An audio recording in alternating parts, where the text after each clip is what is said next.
Good afternoon, everyone, and welcome to today's webinar hosted by First Illinois Chapter of HFMA. The title of today's webinar is Top Methods to Improve the Financials of Your Physician Enterprise. I'd like to welcome today's guest presenters. We have Rudd Kierstead and Stuart Schaff. Rudd Kierstead is a principal at Veleron. He brings 25 years of experience in a range of provider settings to his work on physician initiatives. He is focused on enterprise performance management, medical staff planning, financial analysis, physician alignment, compensation planning, acquisition and employment analysis, and FMV projects. And then we have Stu, who works with a variety of nonprofit and for-profit hospitals, health systems, physician organizations, and healthcare attorneys across the U.S. on matters involving provider compensation, valuation, and physician hospital alignment. So without further delay, I will hand the call over to our guest presenters for the day. Rudd and Stu, please go ahead. Thank you, Nikki. Appreciate the introduction. So as Nikki was starting to say, we are, Rudd and myself, this is Stu Schaff, we are with a firm, a healthcare consulting firm called Veleron. We only work in healthcare, our firm. And we up on the screen here, there's a few things about our firm. I'm not going to talk about this very long. Just to give a little bit of context, we have offices in Chicago. I'm a member of the First Illinois HFMA chapter, as well as other places, Rudd's in our New York office. The reason why we bring this up is because we want to point out that we're talking today about improving the financials of your physician enterprise. It's important to understand, I think, that our approaches are informed by other work that we do in other areas. And there's a few that you can see on here that's directly relevant to this. So for example, and we'll spend a bit of time talking about this later, physician compensation is probably the largest expense that you'll have within your physician enterprise. So that's very, very clearly a big part of these types of efforts and something that we focus on a lot, and therefore something that we think about very frequently and bring that to this. I'll do a lot of work around valuation as well, mergers and transactions, and then also where the healthcare industry is going and how that's transforming, going from fee-for-service and value-based payment and so on. One of the things that we want to make sure that we do today is to leave you with actual practical next steps. So we'll point those out as we talk through this. So a little bit of context for the physician enterprise. Let's go back to the 1990s. So before then, there had been a very transactional relationship between hospitals and physicians. So back in the old days, where we talk about hospitals being the doctor's workshops, physicians coming in, having a very transactional relationship. Each has their separate and very strongly defined role. And due to the independent economics of physicians and hospitals, they were really able in the past to survive and to thrive on their own as individual organizations. Now, coming into the 90s, we saw things start to change with the rise of managed care. And what if you follow this chart from left to right, where we start talking about, in a managed care environment, we need to make sure that we as hospitals need to make sure that we have a very strong referral base, right? And what is the best way to do that? We start talking about acquiring physician practices. That's not cheap. It's something where we're talking about very large expenditures, both in the form of buyouts of the physician practices, to the extent that we're allowed to pay for those acquisitions, and then through go-forward compensation. And given the kind of uncharted territory that we had there, a lot of hospitals in their employment agreements were essentially putting physicians on just guaranteed compensation and saying, we're going to pay you a salary, depending on what specialty you are, $200,000, $300,000, $400,000, $500,000 a year, and kind of fingers crossed, let's hope for the best and work through this together. And this is a very new frontier for both parties. And what ended up happening is, for a variety of reasons, there were massive losses on many of these physician enterprises, and many of these hospitals end up divesting their physician practice acquisitions. So ultimately, even though we saw, there were two things that came out of this. One is that things became much less transactional than they had been in the past, and more integrated in terms of the relationship between physicians and hospitals. But ultimately, the economic model just it wasn't implemented correctly. It didn't really make sense. Now, okay, that was the 90s. Now we're starting to talk about the next decade. And like some people say, everything that's old is new again. So since the turn of the century, the new millennium, we're talking about hospitals and physicians both becoming increasingly interested in hospital employment, and we'll talk about why in a second, more specifically. But we have really learned as an industry from a lot of the mistakes that we've made in the past. Hospitals are better now at running physician practices, but the market has, they've learned from those economic models, and we'll talk about specifically how. But there's still some opportunity to improve services that hospitals are offering to become a more comprehensive nexus for the patient. And physicians, for their part, there are several reasons, which we've listed here on the slide, that they're more interested in becoming employed with a hospital, who really are the main employers. Though, of course, you do see on the fringes some examples of other types of employers. Of course, there's always large medical groups. So like here in Illinois, for example, DuPage Medical Group being a good example of that in the Chicagoland area. But there's also what a lot of people refer to as private equity roll-ups, like, for example, in the dermatology space or dentistry space, or other places like that, specialties like that, where we're talking about a private equity firm coming in and building a massive physician organization built around a good platform. That's another example of an alternative. But there, you also will see sometimes payers that are starting to employ physicians, or other organizations like that. About 2 weeks ago, a study came out saying that between July of 2015 and July of 2016, 5,000 practices became employed by hospitals. And now, about 42% of physicians are employed by hospitals. And that's just, it may not sound like a huge number, but that's up from 25% in 2012. So a really big increase, and maybe we're hitting that critical mass point where things are moving a lot more quickly.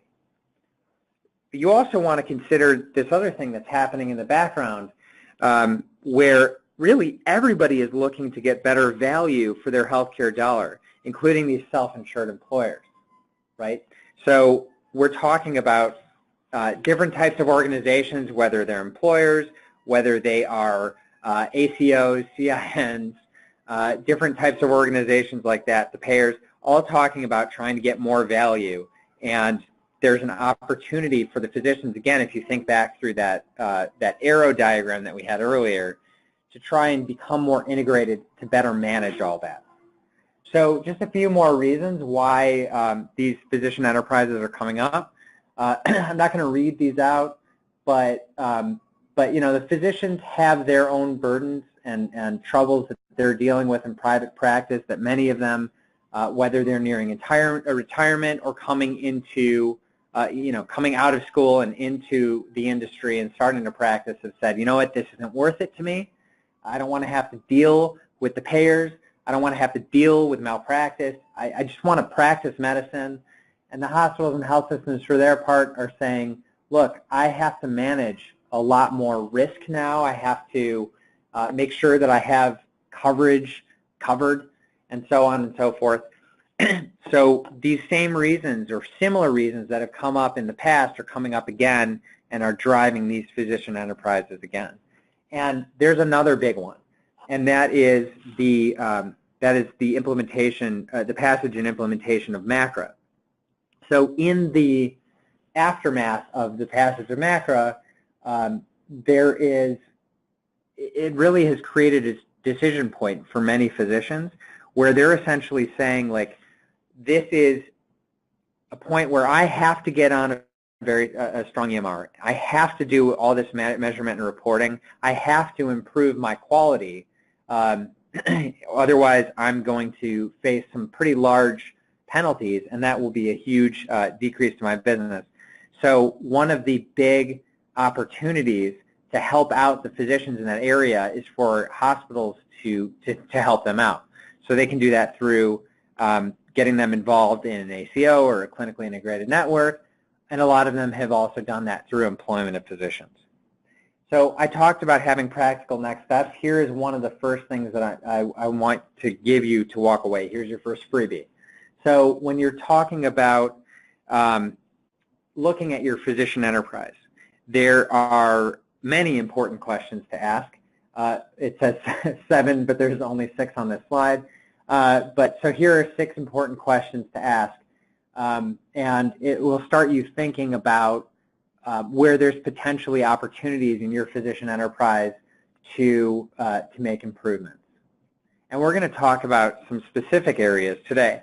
But ultimately, what we have found is that the people who are asking a lot of questions and are what I would refer to, there's probably a better word, but are introspective, inward-looking, are comparing themselves to the market and benchmarking and so forth, are really the ones that have the best results, as opposed to the folks who are kind of more set it and forget it and expect the whole thing to kind of work itself out. And that sounds obvious, but it's astounding sometimes how many people feel that it'll kind of just work out.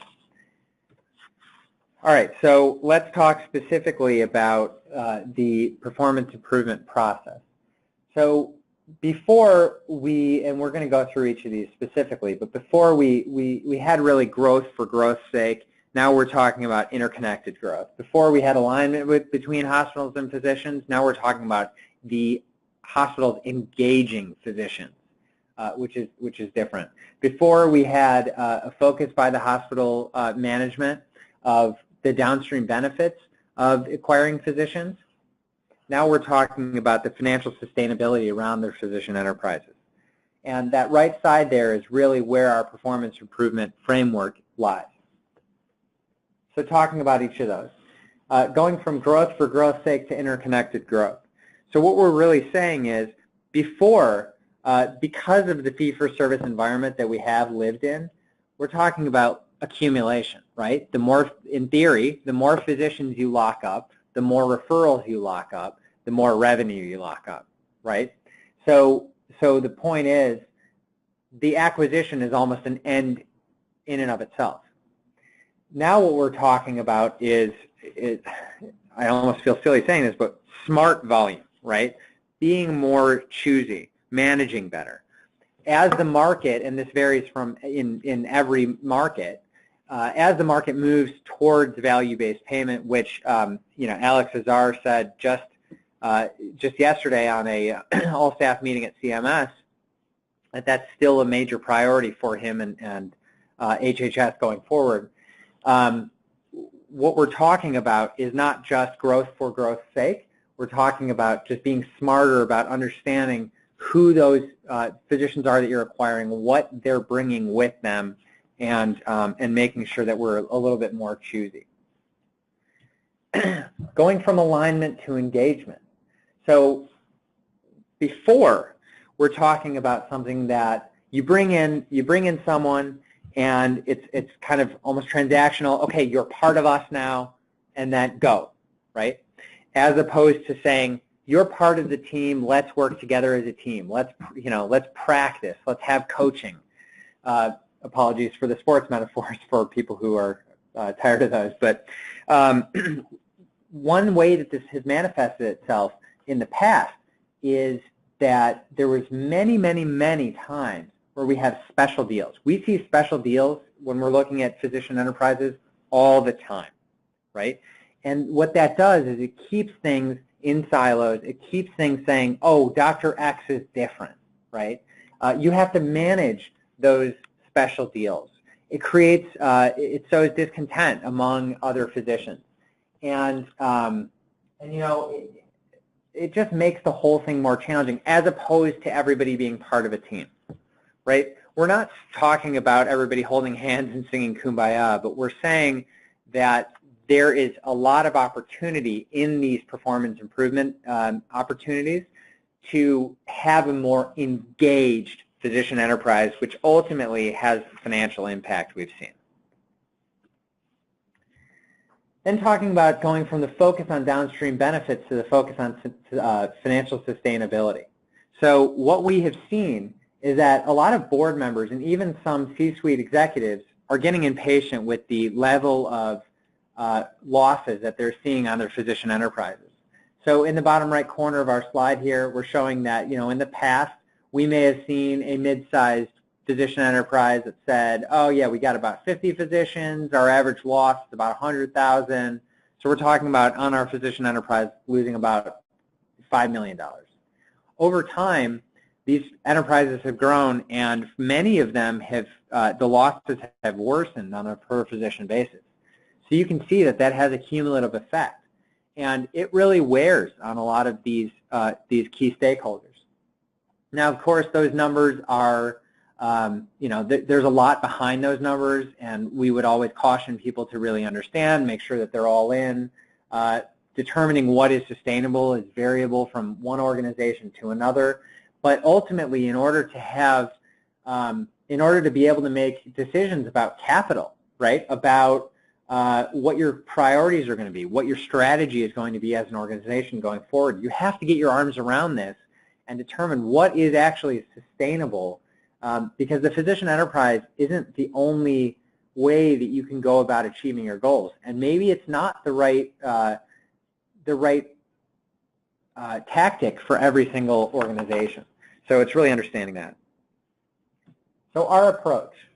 The next two slides we're going to talk specifically about our approach, and then we'll get into key initiatives. So number one, this is a really key point that I think a lot of people get mixed up in. So when we are performing for our clients these physician performance improvement projects, we really are focusing on avoidable losses. There are a lot of things that are just out there that you really can't do anything about, and it's not worth spending a ton of time focusing on. For example, when you have a startup, there are costs that are one-time costs that you're just not going to recoup, and it's not necessarily, you can of course learn from it, but it's not necessarily worth trying to fix that when you can't go back in time. A better example might be things like certain contractual agreements like long-term leases. Sometimes you're just stuck with a certain space, and there are things that you can do to better utilize a space, but you can't necessarily, you may have high rent that you're locked into, and it's better to focus on other things. The second point is we're going to go through seven initiatives. This time it actually is 7. And these are some pretty common ones that we see, so we hope that this will be helpful in terms of starting to think about your own organizations and opportunities where there might be places to improve. None of this is one size fits all. They may not be the same for every organization. The impact of any particular initiative may be more or less in any particular organization, and it may have different specifics associated with it. So with that caveat, I'm going to go into the first one, physician compensation. So as I said, we do a lot of work around physician compensation throughout the country for various purposes, whether it's determining fair market value of physician contracts, whether it's helping structure physician compensation deals in the context of business evaluations, physician compensation design and redesign, and so on. And so we've done a lot of work and have a lot of thought around this area, which tends to be one of the biggest ones in almost every performance. I don't even think I have to say almost. In every performance improvement initiative that we really do. Sometimes I'll tell you that it's considered to be a little bit of a sacred cow for a lot of organizations, where they say we're not going to touch physician compensation, and sometimes that's frankly a bit misguided, because there are opportunities to do it, to maybe restructure things and have some improvement opportunities that aren't necessarily super disruptive. So this is an area where we've focused on a lot. There are three major reasons why you might get into this physician compensation piece. One is that we get involved in a lot. One is that we're talking about fixing special deals.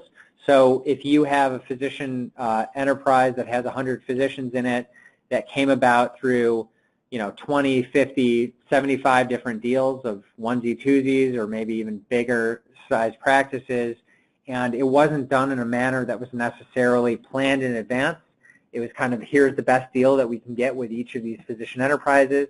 That creates a lot, as I was saying before, a lot of work, a lot of rework, and we often are coming in to deal with that and try and make a more of an enterprise solution, right, around physician compensation that meets the goals not only of the physicians but also of the enterprise itself.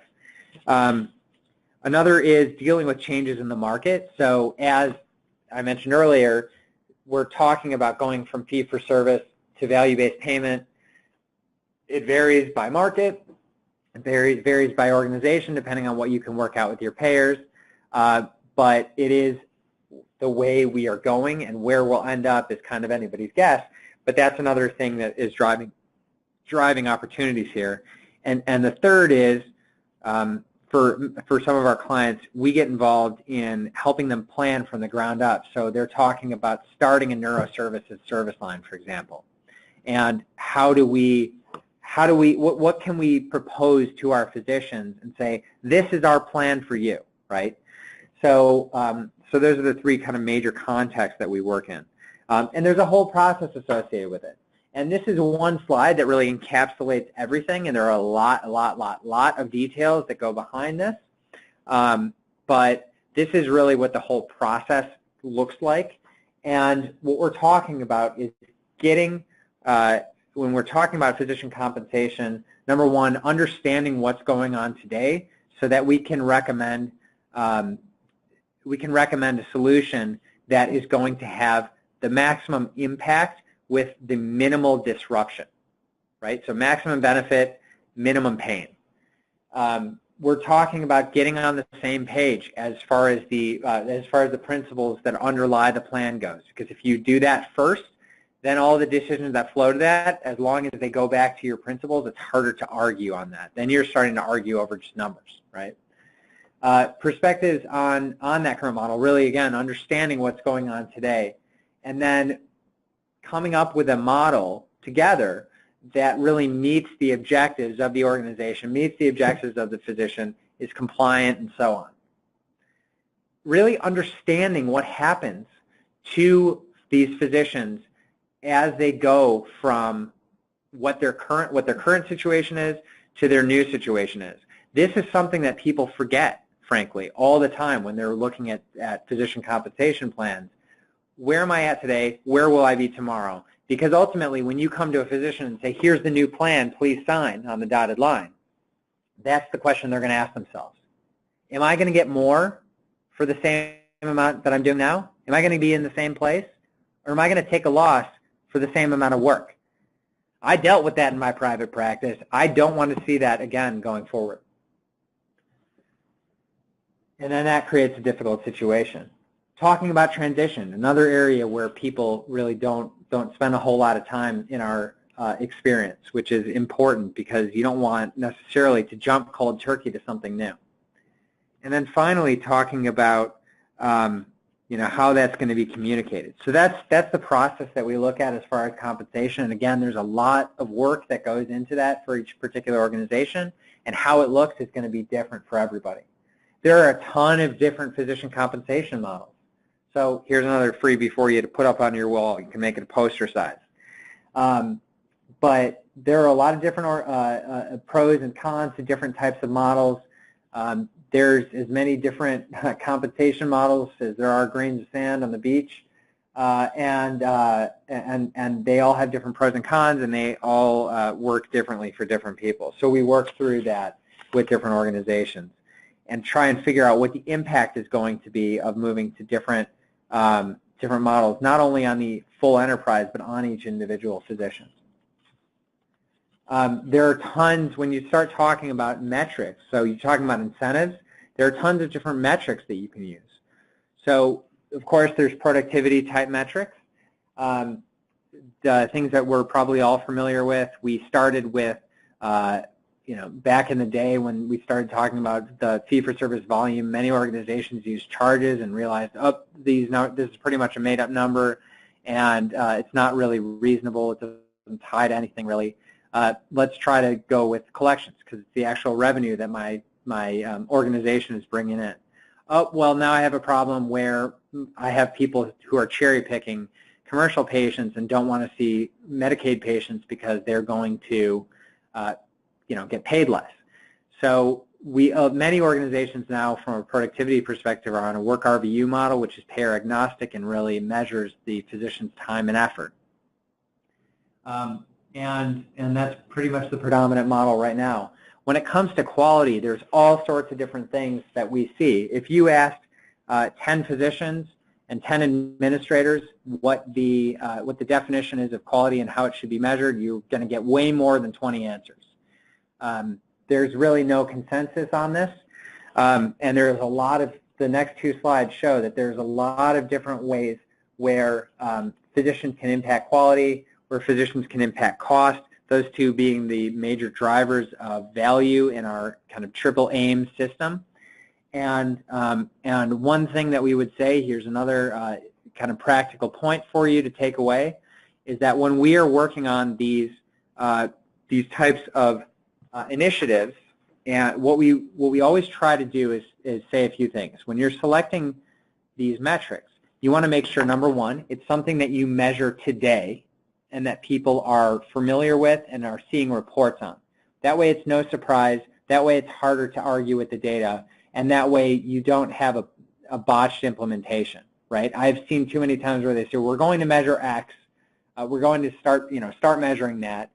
And they start to measure it, and there's all sorts of questions about the data, and the whole thing kind of blows up, and then the compensation plan is suspect. So making sure it's something that you can measure today.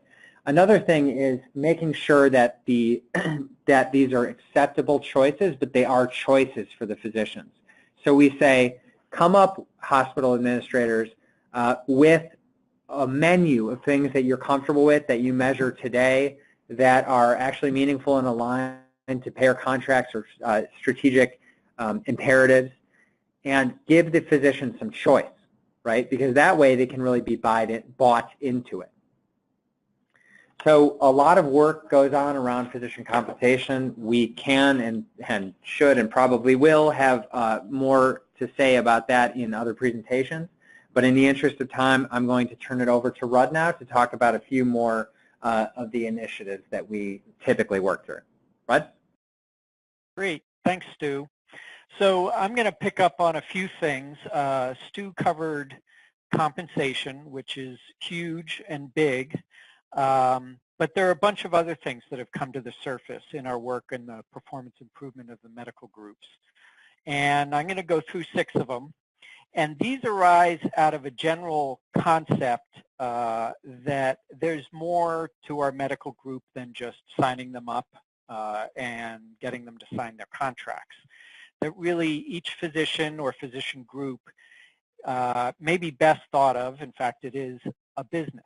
And just like any business has many factors that fall to the bottom line. And those factors never went away just because they became employed with a hospital. They still need to be attended to. And so in varying degrees, each of the next few things that I go over may have some resonance with you, some more than others, which is typical, and maybe there's 1 or 2 we haven't covered today. But each needs to be considered and needs to be evaluated to see if there's some opportunities. So first, space and staffing. Space is a difficult thing. It usually follows the pattern of how the physicians join the group, join the medical group. Some of our clients retain the legacy spaces, which sometimes is even 1 or 2 physicians, which on the face of it is quite inefficient when you're talking about 100 physicians. So there are many different ways to group physicians. It doesn't have to be a big box place with hundreds, but certainly 3 to 5, at least in primary care, or grouping by specialties. There are many different options. These are not new thoughts. The challenge here is the managerial and sometimes political will to make it happen, to try and get physicians to consolidate a little bit. A few may have to move. You need to fill schedules. You can't have sites that don't see patients. So there can be many inefficiencies that you can identify and maybe resolve. Especially multiple locations, because with multiple locations comes the need for more staff, and that's when expenses really start ramping up. Next. So next I'm going to talk about care teams a little bit. APCs, meaning nurse practitioners and PAs primarily, although there are many other types of APCs, are getting talked about a lot. At first blush, they're talked about in the context of having a lower compensation. And I'd like to caution about that a little bit because often it's the savings of compensation are not what you see at the bottom line. The advantage of APCs really has to do with service to patients and getting your providers to practice, quote unquote, at the top of their license, which you may have heard before. As well as increasingly with different payer contracts, each practice may need to start providing a little more augmented service, whether that's more phone calls, more coordination of care, tighter referrals, better triaging, better off-hours coverage. Those kinds of things can greatly benefit from APCs, but they will not necessarily be an advantage to the practice's bottom line. Those advantages may fall on someone else's P&L, for example, the emergency room. Or if there's an incentive arrangement to prevent ED visits, that's not going to show up on the practice's bottom line at all. But for the entity as a whole, there is an advantage. So we find it's best to put the conversation about care teams or APCs really in the context of the kind of care you need or want to provide rather than the savings of compensation. So here's a range of models for APCs, and APCs range greatly in terms of their level of proficiency, the level of integration with the physicians, all of those things. And each needs to be thought through. There is a bit of a continuum, as we've described here on the slide, ranging from triage and intake and dealing with the phone calls that come in and maybe prescription refills and that kind of thing, to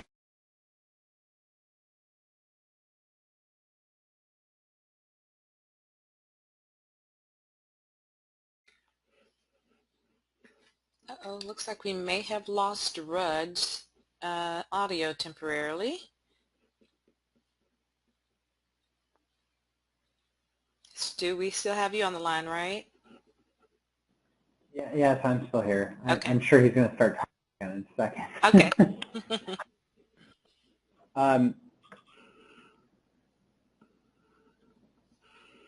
Sorry about that. No, no worries.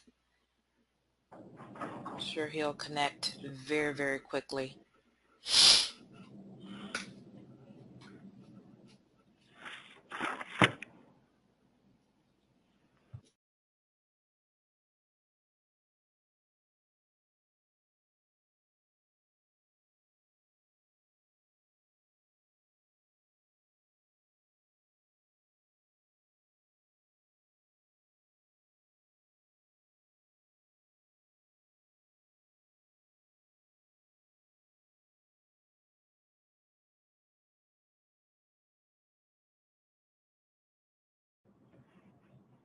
In the interest of everybody's time, I can just pick up while he's dialing back in. So I'm back. the Can you hear me? oh, here we go. Perfect. Yeah, go ahead. Sorry about that. My gosh, wow. So here I am. So I'll keep moving. So that's APCs. There's a range of roles, and it's good to think of them as what kind of role do you want them to play in your care team rather than the specific savings.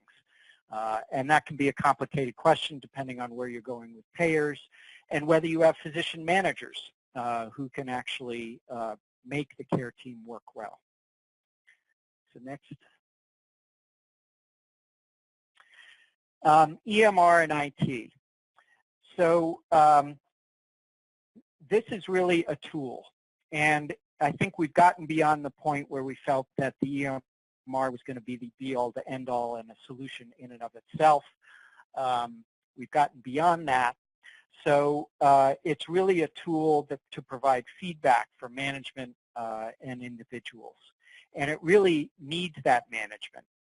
Next slide. Thanks. It has to be easy to understand. It has to be focused, all of these things. Otherwise, the folks who need the reports, the practices and the providers, won't pick up on it. If it's too complicated or isn't relevant, it's not going to get used. It seems like an easy thing to say or an obvious thing to say, but you'll be amazed how many reports are out there, canned reports, reports that come in emails, all of those things that just simply don't get looked at. So quality is more important than quantity, and choosing your indicators or what needs to be looked at is all that is very important. An example of this on the next slide. Next slide.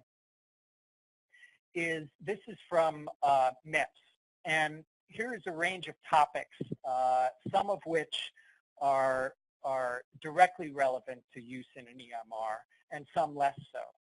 But here the point is designing your EMR indicators or what you're sharing with your clinical staff based on what's really relevant. So for example, care coordination or behavioral health indicators, those kinds of things can be quite readily implemented and operationalized in an EMR. But not everything can. So pick and choose your battles. It needs to be relevant to where you're headed in terms of your payer relationships and the incentives and opportunities that they present. But some things that you would love to simply program into an EMR simply aren't going to work. It's very challenging, but it's just helpful, I think, to know that the EMR is not the be-all, the end-all, and management will always be important. Next, Stu. Thanks. So now this is a topic that's a little bit surprising. It falls under the category, as Stu brought up, that you can't just set it and forget it. And meaning that the physician or the practices or the leadership in a practice is not, it's not best to separate them from the payer management and the revenue cycle operations. Your payer strategy, especially with any value-based payment arrangements, require certain behaviors. And those behaviors are what determine whether you get any opportunity or payments from the payers. If those behaviors aren't effectively communicated back and forth with the clinical staff, it's going to be very hard to collect. I recently had a client who performed excellently on all the quality indicators. They chose to go at risk, but they left $1 million on the table because their utilization and their volume was just simply too high. So it's this kind of coordination between the payer strategy and what's actually happening in the practices that's critical. And choosing which payer criteria lead you to success is something that's often best informed by the clinical folks who are either going to have to change their behavior or enforce their behavior. It also provides a financial and operational efficiency knowledge on the front line. If you're going to try and control some of the revenue cycle, especially the front desk type of work, you're going to need the providers to help enforce it. So here is a classic consultant type slide, the circle here. And if you're going to negotiate a new contract, particularly if it's at risk or if it has clinical indicators, it has to be relevant. And if you don't have the practitioners who are actually going to make it happen and change their behavior or get their colleagues to change their behavior, you're going to have a long road to hoe and you may not achieve the success that you want.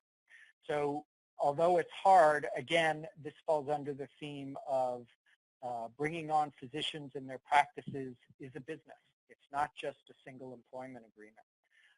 And they really need that level of engagement with the revenue stream in order to make this sustainable.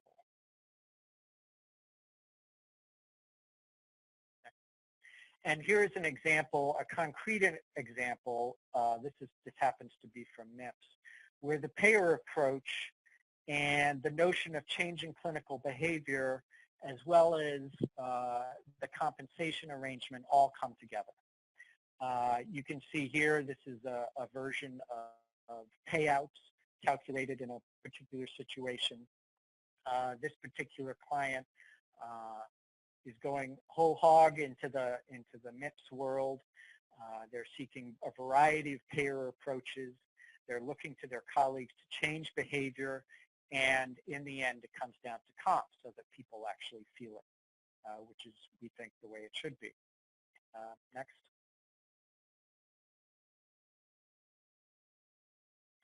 So this slide is meant to highlight an important thing. Not all ACOs have been successful, as we all know. The most successful tend to be physician-driven. They tend to be physician-driven because they're trying to control that behavior. They're trying to indicate which way to go with certain criteria or care planning. They're also the ones who control the prescription pad, back when they existed, metaphorically. And it's controlling that prescription pad or influencing it that starts to influence some of these outcomes.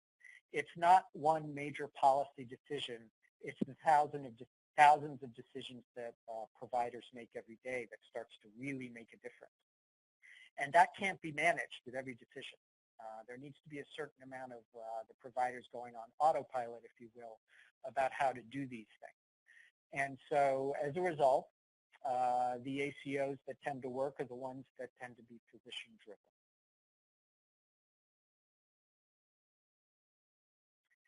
So here's an example of some of the conversations or some of the topics you can address related to revenue cycle when you talk about it with the clinician. There are several topics that directly influence them. Not all of them, but some of them, whether it's percentage of money collected at the front desk or any of the other front-end type indicators. I don't need to go through all of these, and there may be many more. The point is that everyone in a practice has lots to do, and especially the business office folks and the folks at the front desk have a lot to deal with in terms of managing the patient, managing the providers, and this kind of activity can become back burner, not a priority. If the providers, lead physician, are encouraging this kind of activity, are knowledgeable about it, know where there are problems, and know what small things they might be able to do to improve the situation, it can only help. So to an extent, some of this is information sharing about how things work, but it's also empowering that sustainability means everyone is involved.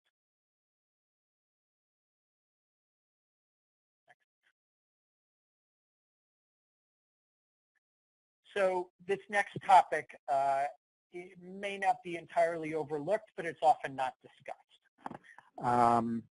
And next slide. There are a variety of ways to indicate loyalty. And some people, lots of colleagues know who their loyal referrers are, of course.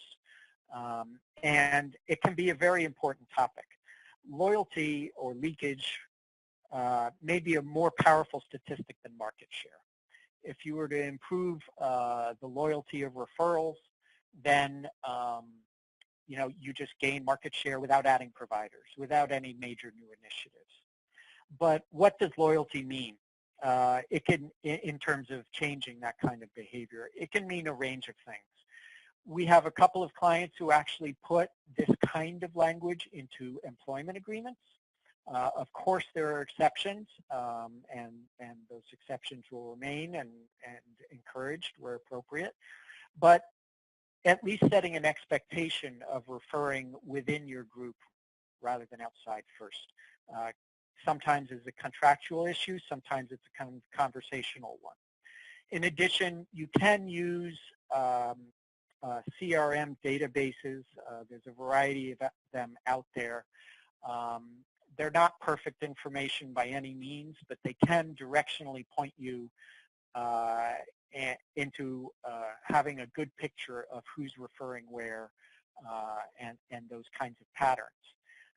Whether that becomes something, a data source that you share with the physicians or the basis for a topic is very situation specific. It can vary by which physician. And it is a conversation that is not entered into lightly. It can be very delicate, especially if there's a lot of competition in the area, but it is one worth raising as a topic. Because as I said, hiring more physicians is one way into market share, but so is a conversation about loyalty. Next slide. And just internal marketing is one route to addressing this problem. I've spoken with many physicians who just didn't know the pediatric ENT guys, for example. So they weren't necessarily comfortable with them. It can be something as simple as a meet and greet and getting to know their colleagues. And then beyond that, it's more straightforward marketing, whether it's a variety of marketing materials or mediums or venues, or more strongly suggesting how referrals might be made. It can also be an EMR issue in terms of how to efficiently make referrals. Many EMRs make referrals much easier in-house rather than making them externally. So there can be many advantages, but you definitely need to focus on where are the areas that can be worked on. So recruiting and onboarding. This is an area where huge losses get racked up, especially or mostly in the first 2 years. And those initial losses when you're onboarding and recruiting physicians really are never recouped. Basically, sort of at a high level, professional practice is a break-even business at best. So once you start incurring losses, it's very hard to make up ground. So this is one area where some resources can really make a huge difference. Next slide.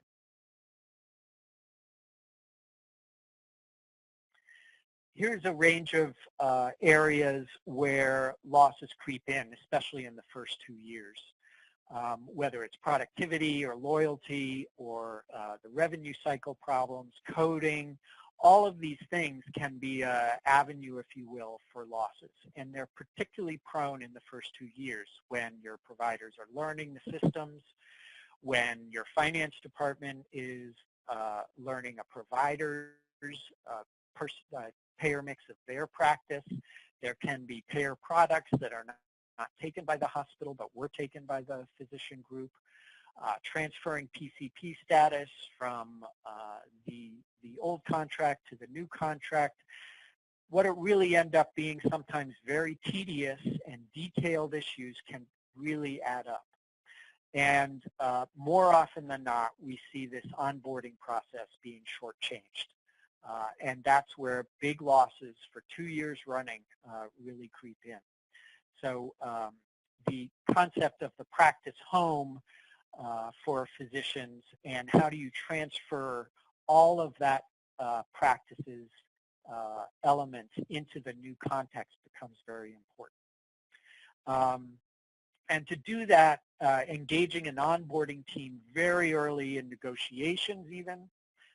Sometimes that can be delicate, but having an understanding, a detailed understanding of who the payers are, identifying problematic payers or areas or even staff, and having those difficult conversations up front. A realistic understanding in terms of business planning, what's going to happen with volume after the first year. Are there major transition issues within EMR?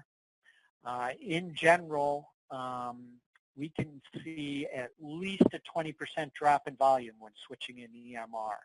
And often some of that volume is recouped, but not all the way. Particularly with some of the more complex EMRs, sometimes the volume stays low or lower. So it's a caution. There are positive trade-offs for having a complex EMR. For sure, but they tend to be down the road and not always apparent to the physicians and practitioners who are operating the EMR. Next. So I'm just going to touch on physician governance. Like any employed group, even highly educated, highly trained, physicians need guidance, especially when they're in a group. Who do they go to? Who do they go to about how does the EMR work? Should it be just one person? Or problem areas? Is there a group that's charged with fixing quality issues or addressing quality issues and getting people to work with some of and engage with some of the guidelines you're seeking? This is very important and also typically not resourced effectively. It's very important that the physician and their groups have a resource to go to in order to sort through any of these things that build towards greater engagement. Next.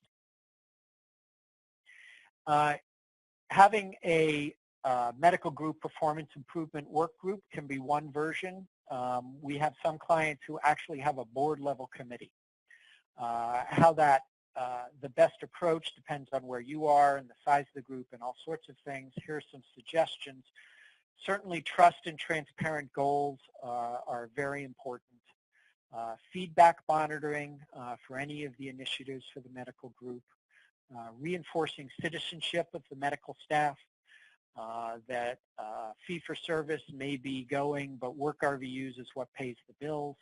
There needs to be a general conversation and understanding about where that's headed. And then performance improvement priorities. Typically, you can't fix everything at once, and different people are going to have different strengths, and that needs to be worked through. That can't often be worked through at the practice level, but you really need some governance group to help practices through that. Next. Next. So finally, one thing we'd like to we focused on today is the practitioner or the physician enterprise. Of course, there are many other parts to our world here. There's patient experience, of course, and relationship with your patient, sort of a three-legged stool, if you will. And the payer arrangements, advance payments, and all that's happening on that payer front is talked about a lot, as is the patient experience, of course. But the practitioner enterprise or the physician's home or whatever label you prefer, today's focus is increasingly becoming important because that's where the source of sustainability comes from. That if you need behavior change in order to respond to the payer relationships, it's going to happen with the practitioners. There's an old adage you learn in business school that happy employees are happy customers. Whether that's a chicken or egg debate doesn't really matter, but the point is the practitioner, the physicians, the mid-levels need to feel like this is where they need their practice and that it's working well. Because that's how you're going to get patients to come back, because the patients will be happy. And the efficient medical group impacts every aspect, whether it's recruitment needs, volume, or responsiveness to what's coming down the pike.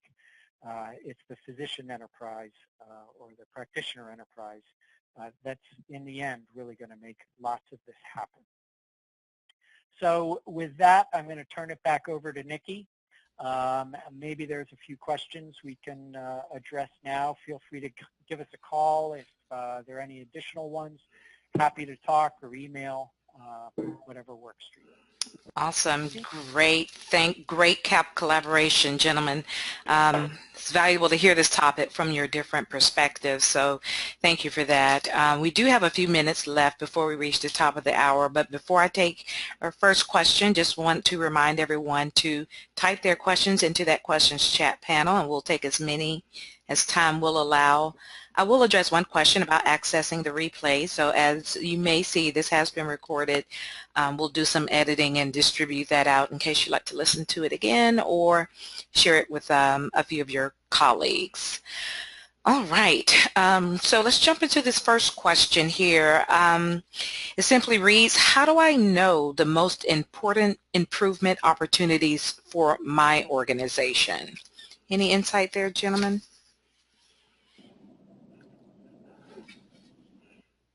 Sure. So it's not going to be the same for every organization.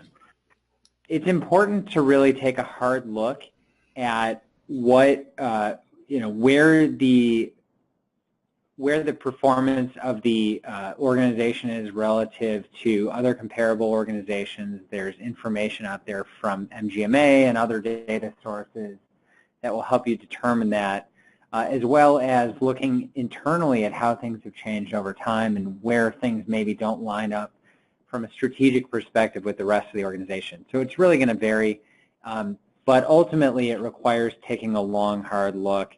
And we'd be remiss if we didn't say that often it will require someone on the outside who's maybe coming in with a little bit more of a unbiased view of things, coming in and putting some things on the table as well. Thank you for that. That makes a lot of sense. This is great. I think, let me just add, often the comp arrangements is a great place to start. That definitely can engage your physicians and often has a direct impact. So it can be one place to start. Great, thank you for that. Let's go ahead and get one more question in here. There's one that came from Deborah, and it simply reads, what about the practice staff? How does one induce a highly trained staff to come along? So by practice staff, I assume you mean the non-clinical staff. In my experience, when I work with clients, the practice needs to be thought of as a group, and engaging the practitioners along with the practice staff, I find, is the most successful. You don't always have physicians or nurse practitioners who are very good at that, so that no doubt is a challenge.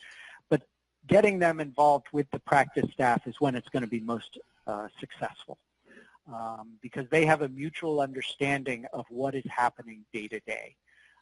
And they can really talk to each other about how to achieve certain goals, rather than having a administrator working with specific folks independent of the clinicians. All right. Well, great. So as we approach the top of the hour, I just want to take this time to thank our members and the healthcare community for joining this month's webinar. Be sure to keep an eye out for an invitation to join next month's event scheduled for April the 18th. And so keep an eye out for an invitation to join that webinar as well. As you exit, you will be prompted with a survey, and we appreciate if you would share your feedback about today's event, as well as some other topics that you're looking for in future webinars. So many, many thanks to our guest presenters, Rudd and Stu, both from Verilon, for sharing your knowledge with our community today. Thank you both, gentlemen. Thank you. Thank you. Awesome. And on behalf of HFMA First Illinois, thank you again for joining, and have a great afternoon, everyone.